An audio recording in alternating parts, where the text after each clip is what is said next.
Hey, this is Doc Yates. I'm a naturopathic doctor, registered acupuncturist, and a kinesiologist, owner of the Yates Naturopathic Clinic, and the founder of the interactive health website, Able Health. And this is the Simply Health Podcast, a show for females where I work to simplify and demystify the secrets of achieving optimal health naturally, based on my own experience in working with thousands of female patients over the past 15 years of my clinical practice. Welcome to Simply Health. Hey, this is Doc Yates, and today we are going to talk about 5 simple things that you can do to improve your thyroid balance.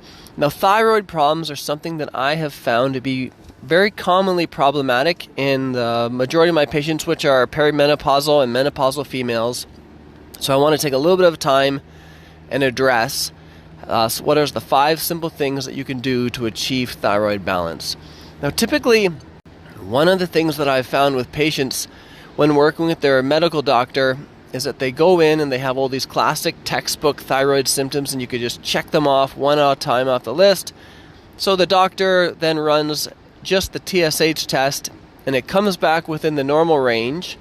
And then they said, nope, it's definitely not thyroid, so therefore you are fine, and don't worry about it. These symptoms are just part of the aging process. And I have found that this is not the case, actually, at all. There's a lot of times where you see those textbook thyroid symptoms and you need to give them more weight. And there's times where the TSH alone is not enough to determine is it a thyroid issue or is it not. So we're going to go into that a little bit more.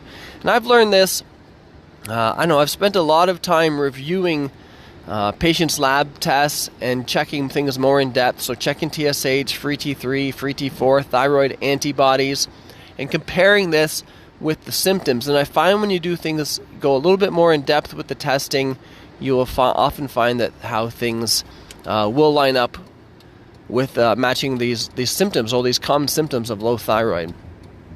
So to kind of explain all of this terminology, so there's TSH, there's free T4, there's free T3, and then there's other things that can affect them, like your adrenals and your cortisol. So if you would think of it like a big business or a factory. So the TSH, thyroid, your thyroid stimulating hormone, think of that as like upper management. And they're not even in the same factory. They're just sending messages over to the factory to get the factory to increase its production. And that gets sent to free T4. So free T4 is your thyroid hormone. They'd be like the regular management in the factory. They get those messages from upper management and they try to get some work going, but they're not the ones actually doing the work. So just those thyroid hormones in your body, they're not the ones that are really giving you the effect for your metabolism and your energy. That's where the free T3 comes involved. So the T3, those are the workers in the factory, and those are the ones who are actually getting stuff done. So in your body, that's the hormone that's getting your energy and your metabolism and everything up that you need to work with. So that's how you want to think about how those things are paired. Now, the adrenal glands, which people often have heard of when it comes to adrenaline or cortisol, and those are the glands that are affected when you're under stress. Think of that as like the workers' union. And if they get bothered, they're shutting everything down, and they're shutting down the workers. So when you're under stress and the union gets upset, they're going to shut down the workers and then also makes your metabolism crash. So of these 5 simple things that I was alluding to, point number 1 is actually review the symptoms. So the low energy, the difficulty losing weight, waking up in the morning despite sleeping well and still feeling tired, changes with nails, drier skin, more brittle hair. All of these factors have to be taken into consideration and given more weight beyond just doing a TSH test. The other thing you want to make sure that you're doing is what are the natural things that you can do to support the thyroid gland to make sure that that is being covered. So getting your diet, let's talk about it from a diet perspective. Getting more iodine in your diet is always important. So iodine is not something that's very common in the Western diet, but in diets where they eat a lot more seaweed, that is definitely, they have more iodine in that. So rather than doing it, you can get iodine as a supplement, But you can also I often get clients to eat, they sell these seaweed chips that you can get, and they're actually quite tasty. So you can get these seaweed chips and have those because they're a very low calorie snack. They've got iodine in them, and they're also loaded with trace minerals and calcium. So overall, they're very good for you. Another thing that you want to consider is selenium and zinc. So selenium, the best kind of food source for that is, people would suggest Brazil nuts, but there are other nuts that have selenium in it. And zinc, the most common thing that people recommend for that would be, say, pumpkin seeds. So mixtures of seeds and nuts would be a good idea to make sure we're getting all the minerals and support that your thyroid needs. Exercise cannot be overlooked in this case. And you know what? Exercise can't be overlooked in any health condition, to be honest. But exercise, so we had talked about T3 earlier, and the T3 is what goes to the cell and makes the cell increase its metabolism. But exercise can help the T3 affect the cell, so the receptors on the cell, and exercise makes that T3 get in and do its job. Okay, so that is important. So that's point number 1. Point number 2 is, beyond just checking the TSH, you want to check T4. Again, T4 is the mid-level management you want to think about. So you want to make sure that you're checking those levels. Oftentimes, if you're finding that T4 is low and everything else is normal, that's another situation where I encourage clients to get a little bit more iodine in their diet. Because, not to go into too much detail, but the T4 and the T3, the number of the 4 and the 3 are with regards to how many iodine units are in that hormone. So you want to make sure that they're getting enough iodine. So if I see low T4, I usually suggest more iodine and go back to the iodine and the minerals as part of the treatment. Point number 3, check the T3. The T3 levels, again, that's the one that tells you about what is your metabolism actually going to be like.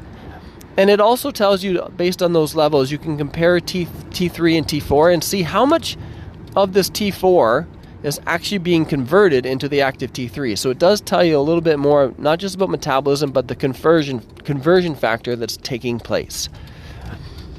The next thing is that you want to consider, point number 4, is the test timing. So if you're getting tested, you don't necessarily want to go at any random time, depending on the case. So it's best to go in the morning. If you're not on any thyroid medication at all, you can go any time that you want, but morning is best. But in clients that are taking thyroid medication, I like them to go first thing in the morning and not take their thyroid medication that morning, especially if they're taking what's called desiccated thyroid or a T3, a medication that contains T3 in it. Because T3 absorbs fast, it shows up in the bloodstream quickly, and it can lead to false high levels of T3 if you took your medication and then went directly into the lab and then had your blood taken. So I encourage clients who are taking that, when they're getting their test done, avoid taking their medication that morning, go straight to the lab, and then get their blood drawn so we can review their labs. Number 5 is reverse T3. And I have a lot of clients, when they've been online looking up things about thyroid, that want to get that checked. And I usually, if they want to check, then I get it checked right away.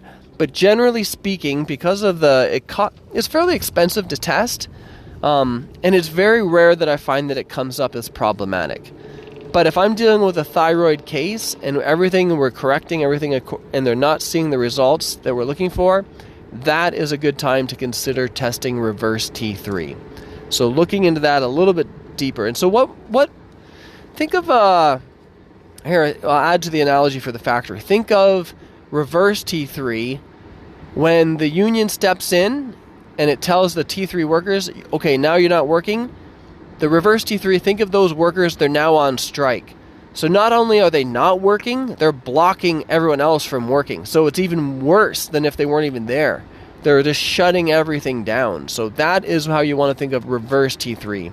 They are the workers on strike, often because the adrenals have been stressed out or there's an illness stressing the body. So despite the fact that your medical doctor might just say, all you need to test is TSH and then ignore everything else, I would not fall into that, and I would not just give up and just accept your fate of having low energy and difficulty losing weight for the rest of your life. Push a little harder, dive a little deeper, and if your MD won't look into it, find someone that will. The other factor that I really want to consider is for clients that have thyroid issues and they're on thyroid medication and they decided, you know what, I don't want to do thyroid medication, I want to do everything purely natural, and I don't want to take my thyroid hormone anymore at all, I'm going to fix this with just diet. And as much as a naturopath and with my naturopath beliefs, as much as I would like to see that happen, it's very rare that I find that once someone goes on to thyroid medication, or once their thyroid is working poorly enough that they need to go on thyroid medication, it is not very easy to get them back off of the thyroid medication. So I've had a lot of clients, maybe they've, again, found it online, a little bit of Dr. Google, again, which I'm not opposed to. You just have to maybe sometimes get a second opinion, that's for sure. Or they've read a book. There was a book that was going around, and I think it was written by a psychic. So you maybe look that up, Google that. But it was about the thyroid, and it was telling everyone to go off of their thyroid medications without any actual medical training, and then just saying, follow this diet. And when people go off of their thyroid medications, for the first 3 months, you probably won't notice anything negative at all. So a lot of people are going off and be like, oh, I went off my medication, it's been a month, it's been 2 months, and I feel fine. So therefore, I clearly don't need these. Everyone was wrong. Ta-da. Not the case. Because after about that 3 months to 6 months, you will see the thyroid levels going in the labs, and the symptoms will drop dramatically and in a bad way. So as much as I wish that was the case, and maybe it is, maybe it has happened, it's very rare.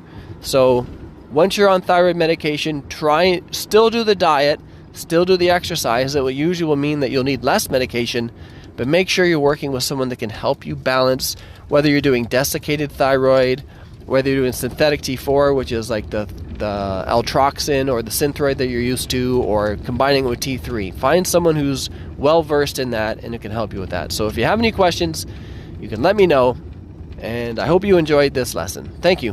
Bye. Thanks for tuning in to Simply Health. If you want to learn more about health, check out Able Health. If you want to see some of the other projects that I've been working on in health, business, music, and life, please check out the links below.